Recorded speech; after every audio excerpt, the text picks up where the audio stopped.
This is Don't Forget the Small Stuff, and today we're talking about Back to the Future.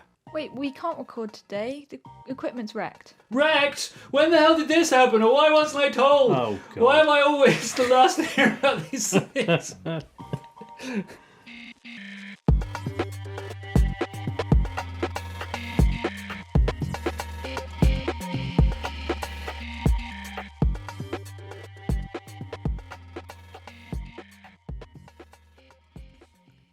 Welcome to Don't Forget the Small Stuff, the podcast that celebrates the overlooked or forgotten little moments in films.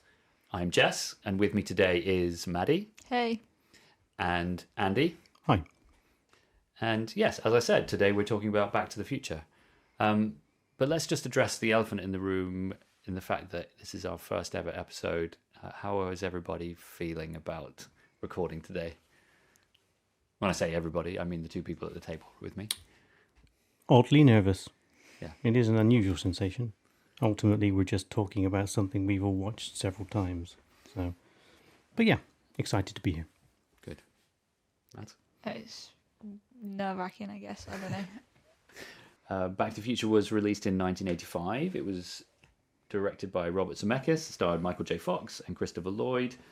Interestingly, I didn't realize this. It won an Oscar. It won the Oscar for sound effects editing, and it got nominated for 3 others. I've just looked on IMDb. It's got an 8.5 score on IMDb and is number 30 overall in their top 250. And on Rotten Tomatoes, it has a 97% fresh rating. So it's critically well received as well. It had a budget of $19 million, and its box office takings, according to Wikipedia, were $388.8 million. So it's fair to say that it was a success financially and critically. Andy, do you remember the first time you watched Back to the Future? Vaguely. This is an interesting one because this, along with 3 other films, really are the entirety of the movies I remember seeing at the cinema with my parents. So it's quite a lineup. It started off with Cooool 3D. It's terrible. Oh my God. Terrible. But also Return of the Jedi, Ghostbusters, and Back to the Future. So I remember this very fondly from my childhood. So yeah, means quite a bit to me. Yeah, that's good. I have a similar feeling. Maybe not those same movies or whatever, but I remember going to... So I guess we were 11 when this came out. I remember going to our friend at the time, well, my friend at the time, but he became your friend, Nick Ponsford's house. Mm-hmm. And his whole family were talking about this new film in the cinema called Back to the Future. I didn't know anything about it. But they said it was so good that we had to go. And I think I must have gone to the cinema then, but I don't have a strong memory of going to see it in the cinema, but I must have at the time because it was a big deal when it came out. Mads? I don't remember the first time I watched it. I've watched it so many times, and it's one of the first movies I must have watched. You introduced it to me very young. I think 2015 when they go to the future in the second one. Yeah. I'd already seen it before then, and we were like 8 or 9. So yeah, I think it must have been one of the first films that we introduced you guys 100%. to. Yeah, just we as a parent, you probably have the same thing, Andy. As a parent, you have a list of films that you're desperate to show your kids, but then sort of gateway day ages where it's appropriate to show them. Yeah, I think Harry, my son, has seen this as many times as I have now. He kind of watches them on loop. Yeah, well, I think that's one of the great things about Back to the Future is that actually, because it doesn't have an age threshold. Like, for example, I didn't want to show the kids The Godfather until they were mid to late teens, but I had no problem showing them Back to the Future when they were, whatever. It's a great conversation starter as well, isn't it? Even now, I was watching this before we record this. I was watching it with Harry, and we were debating plot holes and that doesn't make sense, more about this, and we're still disagreeing on stuff. We were talking just before the recording here about the concept of the film, and some of it we just disagree. And I think it works really well on those levels with kids or anyone actually, where you can get lost in it and start a debate about what have you. Unlike several other films, I think, because it's not really linear, is it? I mean, it is, but there are so many toings and froings. Yeah, always good conversations come out of it. Yeah. So I think we could dive into the main point of this podcast, which is the small stuff. But I think perhaps before we do, maybe it's just worth mentioning what the small stuff is. So there are lots of podcasts that will talk about the overall themes of a film, what people like, review podcasts that will talk about what they liked in it and what they don't like in it and its artistic merit. And there will also be podcasts that will talk about the broader stories within the film. But we want to talk about the little things, the stuff that probably no one else will talk about, or maybe no one else will talk about, that we really appreciate or notice. So I think I'm going to kick us off with the opening scene of the film, when we see all of the clocks in Doc Brown's house, or whatever it is. Is it his house? Yeah. His garage? Yeah. Is that the worst science experiment ever? It's bizarrely specific. He's so happy that all of his clocks are exactly 25 minutes slow. Which in itself shouldn't be that difficult to make. You just turn them all back 25 minutes, set them to the exact same time. It's funny because it's one of those things you take for granted, because it's a stupid conceit to get Marty to rush to school. Yeah. But have you thought about it before, actually? No, it's rubbish. I mean, why not just set them correctly? They'll still because the experiment is they're all The same. alarm at the same time, right? And none of them have gained time, none of them have lost time. Why do they have to be 25 minutes slow? I don't know. Yeah, I mean, Discuss. Let's not discuss No, that. no, but let's it's not. an interesting observation. Before we get further into the small stuff, I figured we'd go through it more or less chronologically, but feel free to jump in with stuff that you've noticed. I mean, a lot of my little things that I love about this film come either in before he goes back to 1955 or after he gets back to 1985 at the end. So actually, the main chunk of the film in the middle, where he's in 1955, I think I'm so wrapped up in the story that I don't necessarily notice a lot of little things. While we're still at Doc's house, I also noticed the newspaper clippings. Are they framed and on the wall, or Yes. I'm not sure. And it says the Brown estate destroyed. That's the headline. But later on in the film, he says that he spent his entire family wealth on this experiment, which led me to think that maybe do you think he burned down the mansion just to get the insurance check? It's a fair Probably, possibility yeah. that is a scam. Yeah. So Doc's a dodgy guy. Yeah. I mean, I think yeah, go on. No.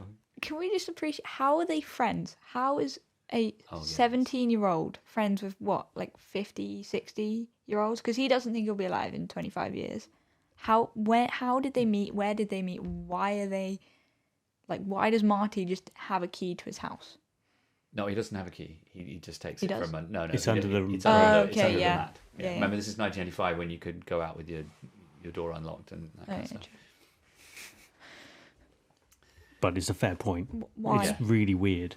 Well, the theory is, one possible solution could be that Marty is a bit of a geek, bit of a nerd, and so he's befriended this guy. He doesn't have any other friends, and he's befriended this guy. But that's not true, because Marty's pretty cool. He's got a cool girlfriend. He's in a band. He's not a recluse that makes friends with the dodgy scientist that lives up the road.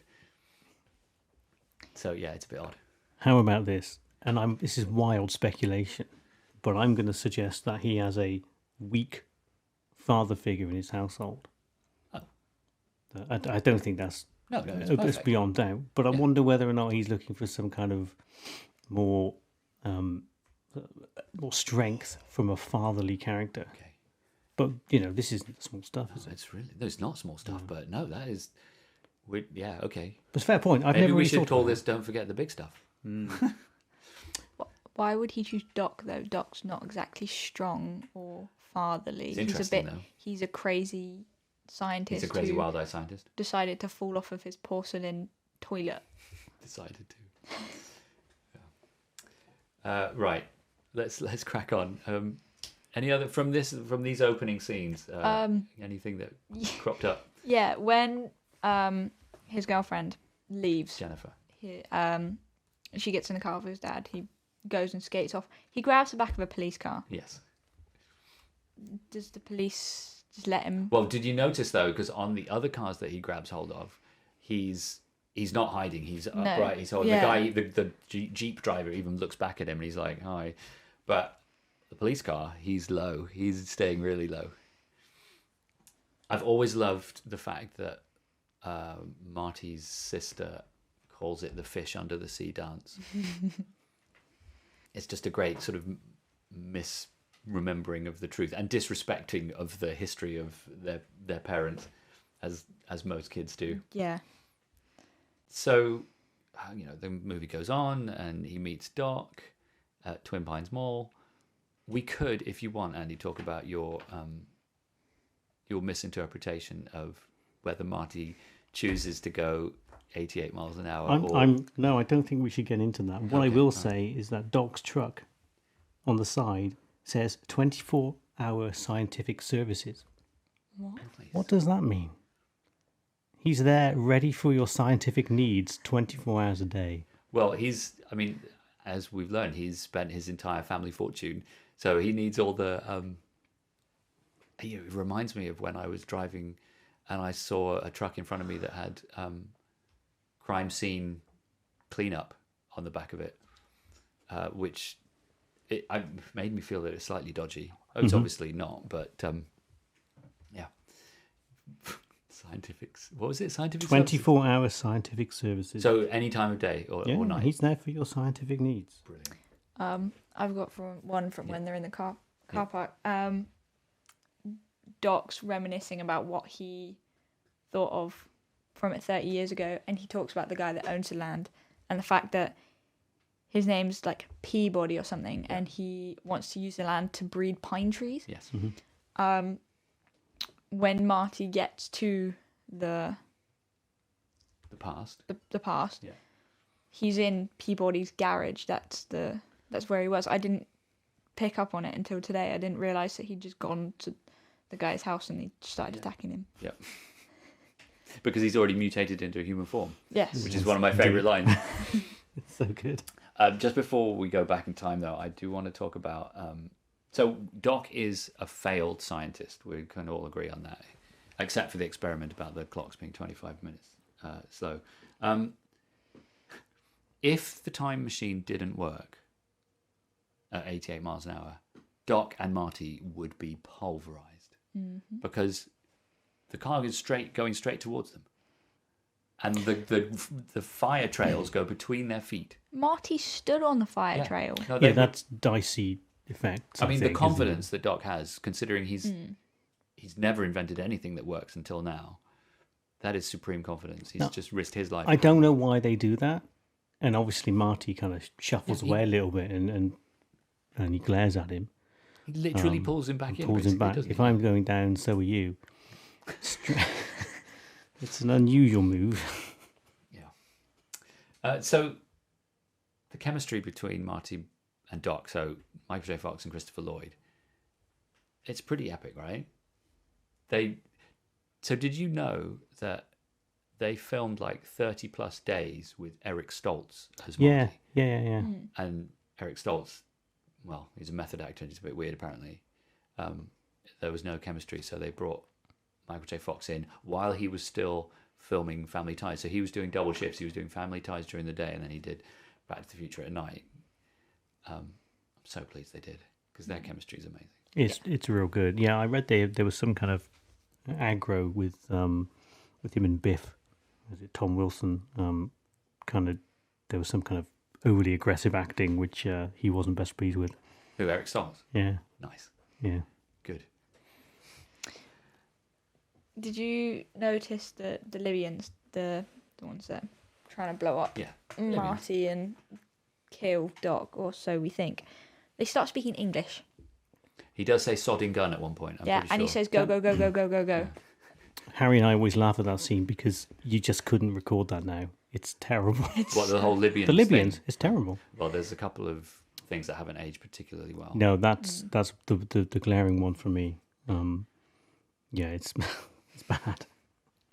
Well, the other one I've actually written down, the other thing that I think hasn't aged well, and we're jumping ahead a little bit, is the fact that his dad, George, is a peeping Tom. Yeah. Mm-hmm. I mean, that's bad. Yes. I mean, be arrested now yeah, you would. for doing that. And it's played as a joke. It's like, it's laughed off. It's not good. Although he is ashamed of it slightly when they talk about like why he was there, why Yeah. the dad hit What, him. Lorraine? What? Yeah, you just Oh dear. Yeah. Just a couple of other things. And it does tie into how much I love the chemistry between Marty and Doc, and how great Michael J. Fox is. Still in the parking lot of Twin Pines Mall, when Einstein has come back from his 1 minute time travel, and the Doc touches the door and he recoils and Marty goes, "What? Is it hot? I don't know why." That is literally one of the scenes that I always look forward to in this. Mm-hmm. Just the way they interact in that little moment, because Marty's face is all sort of, "What? Is it hot?" And it just, anyway, there's nothing more to say about it other than I just think that Michael J. Fox is brilliant. And when they are replenishing the plutonium and they're in the radiation suit, and Marty is filming, he's got the camera on his shoulder, and when the plutonium finally drops into the chamber, Marty jumps and the camera goes to the other shoulder, and it's just so good. Have you ever thought about Doc's mansion? His house? It's massive.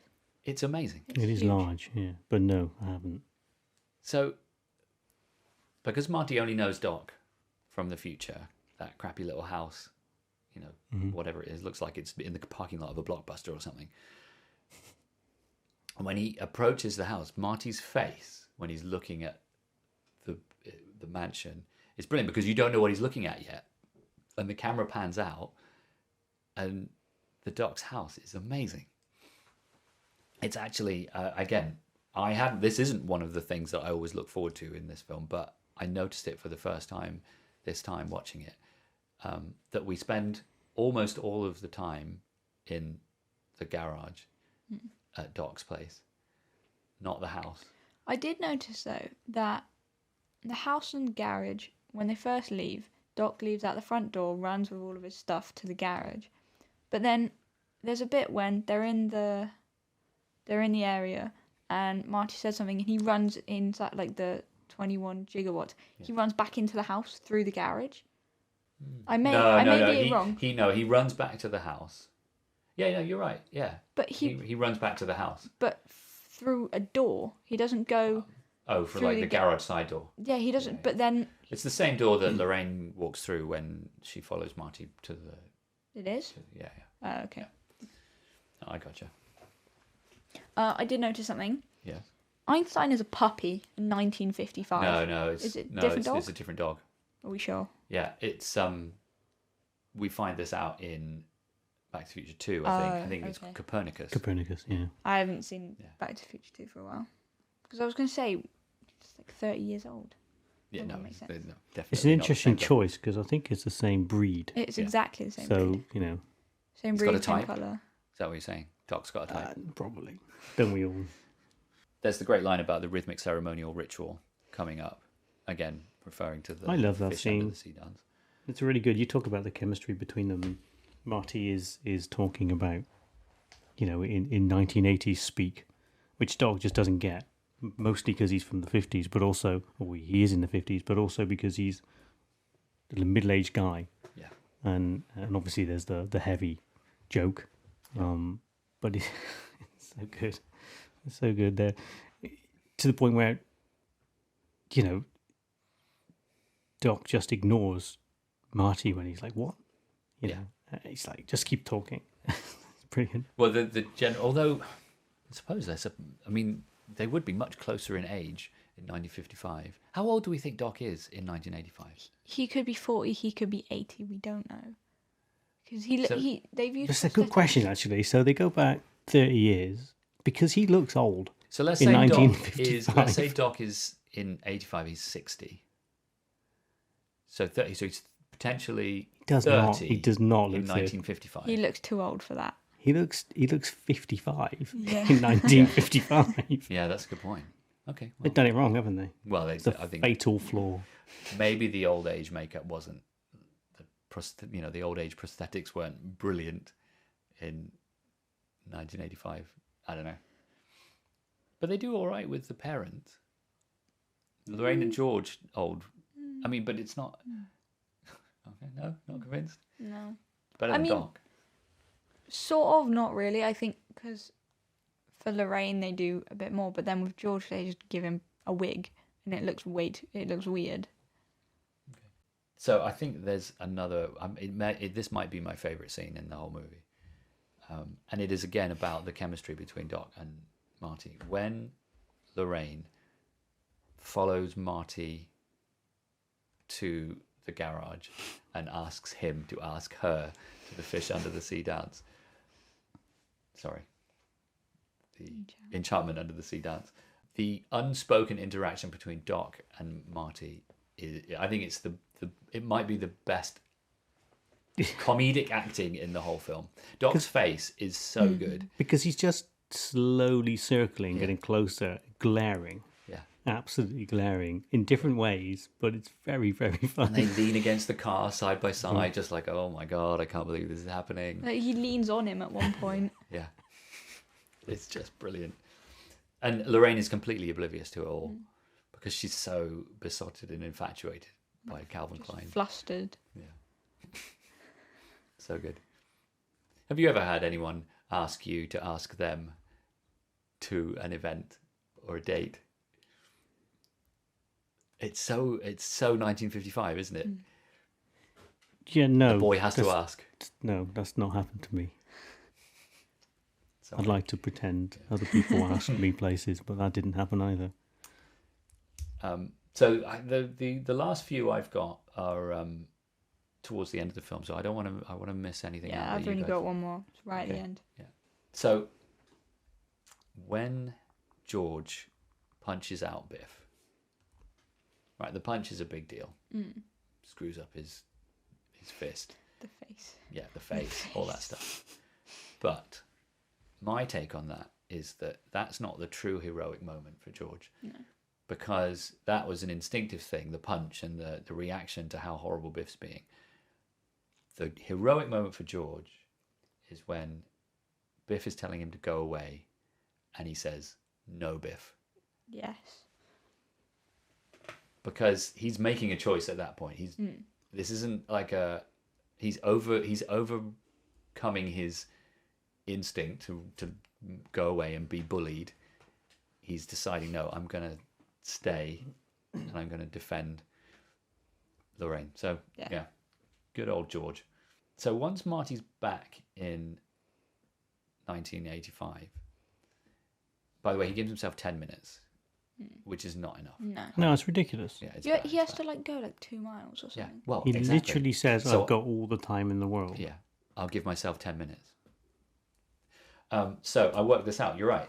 So we know that Twin Pines Mall, or now Lone Pine Mall, is at least 2 miles from the square because of the sign outside Lion Estate. Yeah.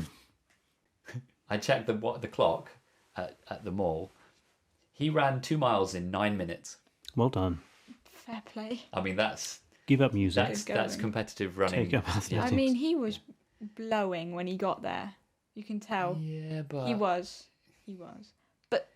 Yeah, it looked like he was flat. Yeah, that's No, it's just not. It's just not. It's an oversight. Yeah, and as I alluded to with the intro, I also love the scenes when Marty sees his well-to-do family now when he's back in the future, and when his parents walk in through the door and he falls off the chair. collapse. Yeah, it's just brilliant. It's so good.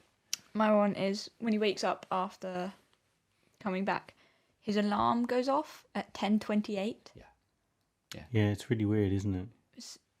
Who sets their alarm at 10:28? Yeah, who has ever organised something, ever set anything to a number that's not on a 5 or a 10? Ever. Well, there's some people that lose. My alarm was loosey-goosey. set for 6:07 this morning. Why? I mean, who set that? Did you set it? Yeah, yeah. 7 is like the worst number as well. Well, no, because I'm scrolling. I didn't want 6. I went, and it stopped on 7. I thought that'll do. Okay, well, there you go. There's your answer. So maybe he's so... But then he's got digital buttons. Yeah. I've got a scrolly wheel. So. Yeah. 10:28. What's the significance? Couldn't give Oh, there yourself might 2 be. minutes? No, that's a good point. There might be. Do you think there's like a cinematic significance to it? Maybe. Who knows? Right. Well, it might be time to take a break and do the categories, unless we've missed anything. No. Okay, we'll take a break.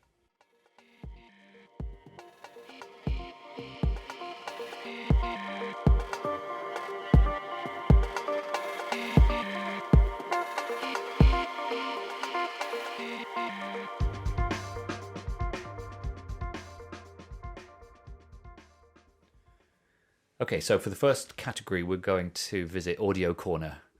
Andy, what have you got for us? Okay, so firstly, I want to just shout out to the score and the soundtrack itself. I think it's incredible. It throughout the film, it never really misses a beat. So kudos to that one, because I think, it was one of the first soundtrack albums I bought. I even listened to the score when I was like 14. Which was unheard of at the time. And then obviously Star Wars came along and I started listening to those things as well. But I love it. I love the soundtrack. I love everything about it. I think it's one of the best contemporary film soundtracks there is. I think it's fantastic. The incidental songs are amazing.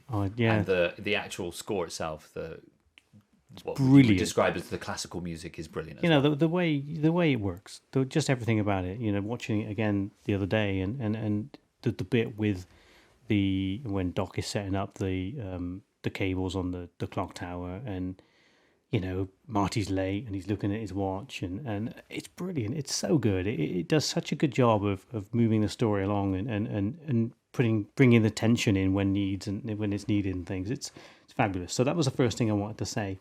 On that note, actually, I think one of the things I really like about the way they use the kind of licensed tunes, if you like, is Marty's Clock Radio. It's so good. The 2 songs it plays. So it does Lindsey Buckingham's Time Bomb Town. Amazing. For when he's first waking up to go to Twin Pines Mall, and then when he wakes up again in 1985, it's Eric Clapton. No, it's not. It's Back in Time by Huey Lewis. Yeah. It's so good. And the tinny, crappy audio playing these fabulous songs. I think it's real good, because there's no other audio, there's no sound going on at all. He's obviously just waking up. I think that's really cool. But one of the things that we're trying to do with this category is kind of pinpoint our personal highlights. For me, there are a couple. So I'll leave my favorite to last, I think. Yeah. But just a few things to point out. I love the noise. This very specific noise of the needles hitting Max when he's playing with the amp at the start. Oh, it's really strange, because that's not how needles work. He's turning up the dial and then there's a delay and you're watching them. They go tick, tick. Yeah. It's fantastic. I put that down as well. That's because exactly it's great. The same as mine. Because it's great. That's why you would do show. that. So I really like that. Another one I want to point out is no DeLorean has ever sounded like that. Right? They had terrible V6 engines. Are you talking about the growl it makes when he backs out of the truck? Yeah. Because I have that written down as well. That is such a good sound. I've got it written down as well. And the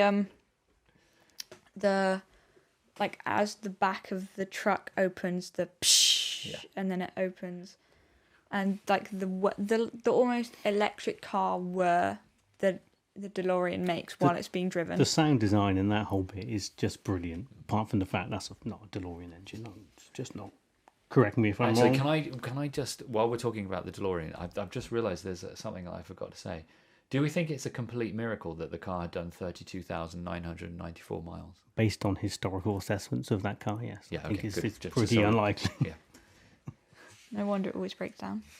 It's stalled like what, four times? It's a terrible car.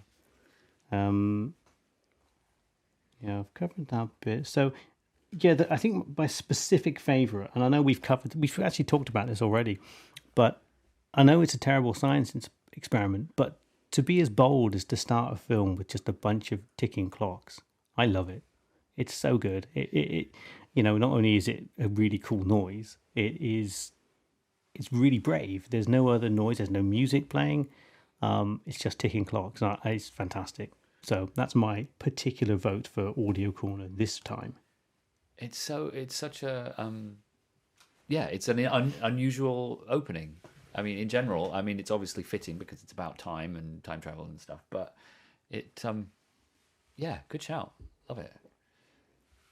Matt's got any other Audio Corner? Oh yes, highlights? the with the as he's turning the dials, the actual speaker explosion itself, the like whirring sound it makes instead of just an explosion. It makes like a complete like high pitched noise before it explodes. It's really that one. It's the sci-fi noises coming out of it. It's really strange. Cool, good. I didn't have much for that one. Okay, so do you have like a winner in Audio Corner? I had 3. I mean, the bells ringing in Doc's ears, that's more of just a timing thing, but just how loud it is. Well, they do a really good job of showing how loud it is. The fact that there's something about having the bell in the foreground of the shot somehow makes you realise that this is meant to be really loud, even though actually audio is probably not that loud.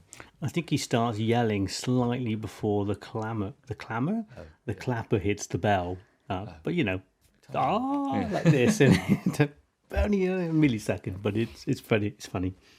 But it's probably the whirring, the futuristic like sound that the DeLorean and the doors make as the smoke comes out and the DeLorean's first. So it's interesting. Everything that you guys have said, more or less, has sort of reinforced the fact that it won the Oscar for sound effects editing, because everything that you've not that we need to validate the Academy for their choice, but the timing of the needles and those clicks, that's sound effects editing, isn't it? That's brilliant.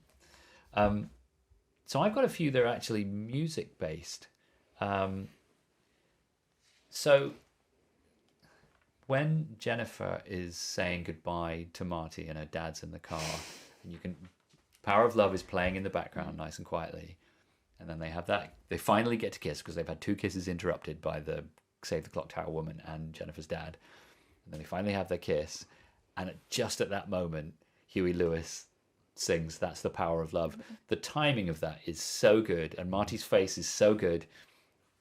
It's just it's great. It's sound editing. It's just brilliant. And the other absolutely triumphant moment musically, aside from the regular soundtrack glory, is when Marty's nearly dying. He's nearly dead because they haven't kissed on the dance floor. That horrible kid has cut in. And then they kiss, and Marty springs up and starts playing. And just at that moment, the strings kick in Earth Angel. And it's really good, isn't it? It's so good. They've almost suppressed the volume going up to that as they kind of intensify the fact that he's fading away and that ridiculous fake arm is coming in at the wrong angle. Oh God. And as soon as they kiss, he springs up. Almost looks sped up. It's really weird how quickly he gets up. And the introduction of strings, obviously, which there aren't any on the stage, but yes. Well, no, let's say go on. No, just the collapsing is like one of those collapsible toys where you press the bottom and the strings collapse, and then when you let go, it like pops up. So again. he's getting up again, like the spring has been released and he's standing up again. So we've already mentioned the growl of the engine when he's unveiling the time machine. But I for my favorite audio moment, it's really simple, but again, it's one that I look forward to every time. Is when the car won't start and he headbutts the steering wheel and the horn beeps. It's something so small, and for me, that horn beep is about as good an example of the small stuff as I can think of. Because it's comedic, it's timed brilliantly, it makes sense, and it just works. So that moment and it's so easily overlooked, you might not even hear it. That moment of immense tension where everything's going wrong, and it's just a little squeaky beep. Beep. It's really good.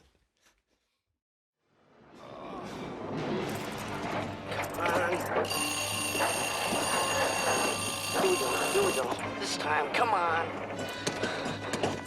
Please, come on.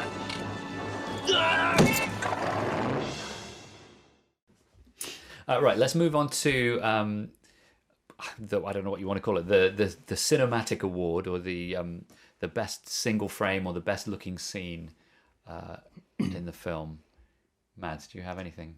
The whole film to me just looks a bit meh in terms of like cinema, like quality. So I struggled with this one, and I ended up just going for my favorite scene, and like the whole interactions, all of it, just the scene itself is what I liked. So you guys go first, and I can. Well, no, you just tell us what it is, and then.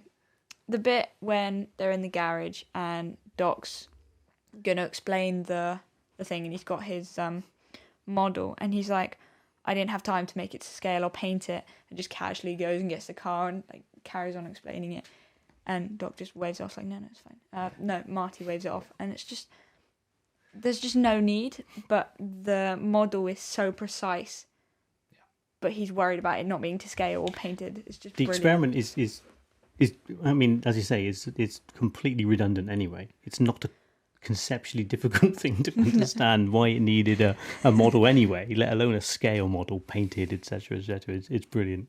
And then when the bin flares up with all of the stuff all in it, and the fact that they would have had to set something on fire because it was very obviously an actual fire. Just the fact it went up so quickly isn't quite right.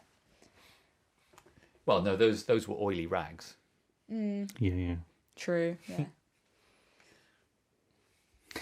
Yeah. For me, again, it's interesting, isn't it? Because it's not a particularly strong-looking film in any particular scene. There's two for me, and I'll pick my favourite first, and then give an honourable mention to another one.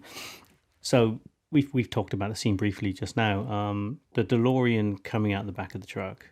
The introduction of the DeLorean to the film and the franchise is fantastic. And there's probably a single frame in there somewhere where the doors open and the smoke's coming out, and you can just make out the big vents on the back of the DeLorean. It's probably that. There's probably a single frame there somewhere, which I think would be a fantastic poster. But yeah, that's it for me. The other one I wanted to mention, it's really good, and we don't see too much of like different. There's plenty of stuff at night, but when Marty's just gone back to the future and Doc is running down the road, and there's still sort of slight flames on the floor, and then the cable is buzzing, and then just slowly kind of rumbles into flames, and he's running up the street. I think that's cool. It looks really good. So yeah, they're my two. Yeah. Well, your second one is my number one. The fact that there was the flames on the road obviously is amazing, but then there's neon lights in the background with the cinema, and as you said, the fizzling of the fizzling of the hook on the cable. I just think that's the one truly really good cinematic moment in the film, because I think it's actually, as you've said, it's sort of short on. It's a little flat, isn't it? It's a bit meh. The other one I would like to give an honourable mention to when we first see Marty skateboarding down his street, Lyons Estates. I think the camera's just panning out ever so slightly as he kind of lets go of whatever car or the truck that he's holding onto the back of, and he just kind of performs an arc on his skateboard and carries on skating down his street. And there's the Lyons Estates, like and he lions, slightly crouch literally. when he turns, and I just think it's just a nice looking scene. But there aren't lots of glorious sunsets or anything like that in this movie. What about favorite incidental character? Someone who perhaps isn't a big name in the film, but who really takes your fancy. So I'm going to just nominate mine straight away. I have only one name written down. The intro might have given it away. Dave McFly is by far and away my favorite incidental character. He's completely useless. He works at like McDonald's or Wendy's or something, and then all of a sudden he's in a suit, and he always wears a suit to the office. And he hardly has anything to say, but when he's on screen, he delivers, because he has that moment about time to change the oil pop, and and then the wrecked. Why was I the last to hear about this? So yeah, Dave McFly is my guy. Andy? I like Dave, but he's no Sam Baines. Oh, Lorraine's dad. He's an odious man. He's angry and has a low opinion of everybody in an amusingly comic way. Another one of these damn kids has jumped in front of the car. Jumped as if they do it often. Yeah. And he berates Marty for being an idiot and tells Lorraine that if she has kids as dumb as that, she'll disown him. He's a very strange young man. He's an idiot. Comes from upbringing. His parents are probably idiots too. Lorraine, you ever have a kid who acts that way, I'll disown you. He suffers no fools at all, let alone gladly. He hates, it seems, everybody. So the two scenes I think he's in, he's just unpleasant in an amusing way, which I wholeheartedly approve But of. he does love the idea of watching TV while they eat. Yes, he does. Yeah. Also unpleasant.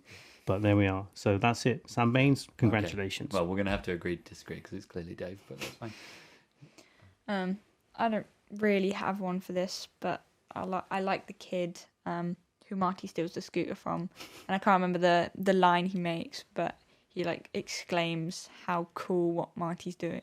He says, I think he basically says "whoa" at one point. Doesn't he? When he does that kind of I don't know what you call it on skateboard, the heel turn or something. And then like just giving it back, and he's just in awe, like holding it, and he like Marty walks off, and he's the gone. other You never kid see him again. kind of looks like he wants to smash his toy up as well, so he can have a skateboard as well, rather than the thing that's on top of it.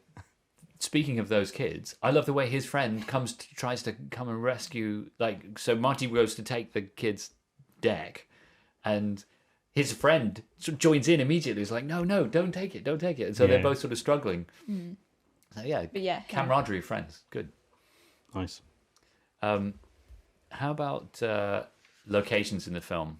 Have you got any favorite locations? Best places you might want to hang out, or places that look really cool, or no? Big shrug of the shoulders. I think we touched on it already, haven't we? That this is a little bit light on locations. I think it was largely shot on the back set somewhere at Warner Brothers, and it kind of shows really. But for me, I mean, Hill Valley High Street works. I think, again, going back to the bit where Doc's running down the street after Marty's gone back, it's kind of key to the film. But yeah, it's not something that particularly jumps out for me. It's all filmed in like the same. It's all in the same place. There's no change of scenery really. It's all in just a very boring, basic town, and there's not really anything like that. Do you not wish we had more diners like Lou's Diner? Is it Lou's? Yeah, Lou's Cafe. Not really. No? You can get a quick chocolate milk there. Yeah, just by barking at him. Apparently, it just comes. Well, my favourite location is, again, I think I mentioned it before, Doc's mansion. I love it, the fact that he's got the pictures of famous inventors on his wall, and I think it actually has more of a it's in the film more in Back to the Future 2. You see more of it, but I just love the way it looks. I love it's all rather sort of plush and kind of fancy on the inside. I did have one that popped in my head though. Yeah. The Peabody's barn that Marty drives into. The fact that he drives into it and it's just placed in the middle of hay, and he trips over the hay when he's running out, and then you see the cows.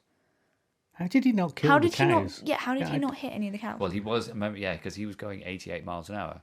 So, and he went straight into the barn. So it's actually, I He think, should have gone out the other side. the actually. worst looking part of the film is when he drives into the barn, because it's like sped up. Yeah. It's really weird. And if he's going that fast and stops, he's super dead. Yeah. Anyway. But the location's great. Yeah, and the Peabodys, the lights come on, and they are there like a shot. They're out of the house in about 5 seconds. Yeah. They're alert. How are they awake that quickly? I know. It's like 2 a.m. in the morning. Right, so the next category is best prop, or what item would you like to own? I've kind of actually stolen this category almost directly from the Rewatchables, which is another podcast I listen to. What prop or item would you like to own from the film? But it could be just best prop as well. Mads, have you got any? I've got two. I've got the best prop, my favourite prop from the actual movie, and then Yeah. the one that I would take home with me. Yeah. The one that I would take home with me would be, it's very basic, but the guitar that Marty uses when he's fading away into the abyss, into nothingness. Marvin Berry's Yeah, guitar. like red and black guitar. It's Yeah. just really, really cool. I'm sure some guitar person will tell us the model. Probably. Yeah. Yeah. But my favourite prop, and I've always loved it, is the car, the wind-up car that they use in the simulation Yeah. of the plan. And I think it's like a red Cadillac. Yeah, I think so. and in fact, it catches fire and just it speeds up when it hits the floor. It hits the floor, lands flat on the Yeah, floor, you and could hear it. and speeds up. That's my favourite prop. That's a and good noise. We should Well, it have come has up just with that. been like electric shocked, so maybe that's why it speeds up. It's a mechanical juice. wind up. It's So It's not got but, you know, any. this no, is no, but 1.21 electric. gigawatts. Yeah, Okay, so that's the one you'd like to own, or is that your favourite? that's prop? my favourite prop. Okay. So, who wouldn't want the flux capacitor on their wall fluxing? I mean, Oh yeah. you know, yeah, it's that's a good great, point. but that's not the one I'd have. I would have the taped together aged letter that Doc produces back in 1985. Yes, I'm giving you the double fingers because I agree. I would like that framed on my wall. It's fantastic. Yes. Yep. So simple as that. I've got it written down here as well. The letter written on the diner Lou's Cafe stationery. Yes. I love it. Yeah, frame it, put it on the wall. So good. Still tatty and Yeah, taped. And, yeah. Brilliant. I agree. So I have that. I have the taped up letter, and then 3 cars. None of which is the DeLorean, by the way. I have the little red car that you just talked about, Mads. The Toyota black Toyota 4x4 that Marty loves. Very I reckon nice. even now, nearly 40 years Oh, later, yeah. that would still be I was talking Cool. to Harry Yeah. about Yeah. this. That car is still cool, yeah. Yeah. and it's weird, isn't it? They don't seem to ever have gone out of fashion, but there we are. And the other one that really deserves at least a mention is Jennifer's dad's car. Oh, it's awful. It's a brown station wagon with wood effect paneling on the side, so it just looks like a wooden car. Yeah, and when it stops, it's got the worst suspension ever made. It's like the Wagon Cream family truckster Yes, it from is. National Lampoon's Vacation. Yeah, it's terrible. Except it's brown. I think it's one of the worst cars I've ever seen. It's so bad. But you want it, do But you? no, I just needed to give it a shout out, basically. Okay. And it had to have existed, right? I mean, that car has existed in real life. Some car manufacturer decided a brown car with wooden paneling is the way to go. Right, so I like to call this Maddie's category because, Mads, you came up with this first. The coolest look in the film. Yeah, fashion-wise. I still had trouble finding a coolest look. Yeah, because we're in 1955 and 1985. There weren't a lot of cool looks back then. Yeah. Did you come up with anything? Yeah, but you guys can go first. Mine's pretty lame. So, a little shout out to the 3D glasses.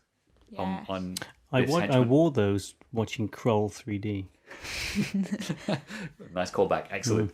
Thank you. The commitment of that guy, that what do we call him, lackey, or whatever, to wearing the 3D glasses. I think his name in the credits is 3D. Oh, okay, so good. Yeah. He doesn't win, by the way. But I think the coolest look is it's like it's one of the outfits that Marty wears when he's in 1955, and it's like a red and beige, quite short cut jacket, and then he's got the blue shirt, button down shirt with lots and lots of pink circles in sort of stripes, sort of diagonals.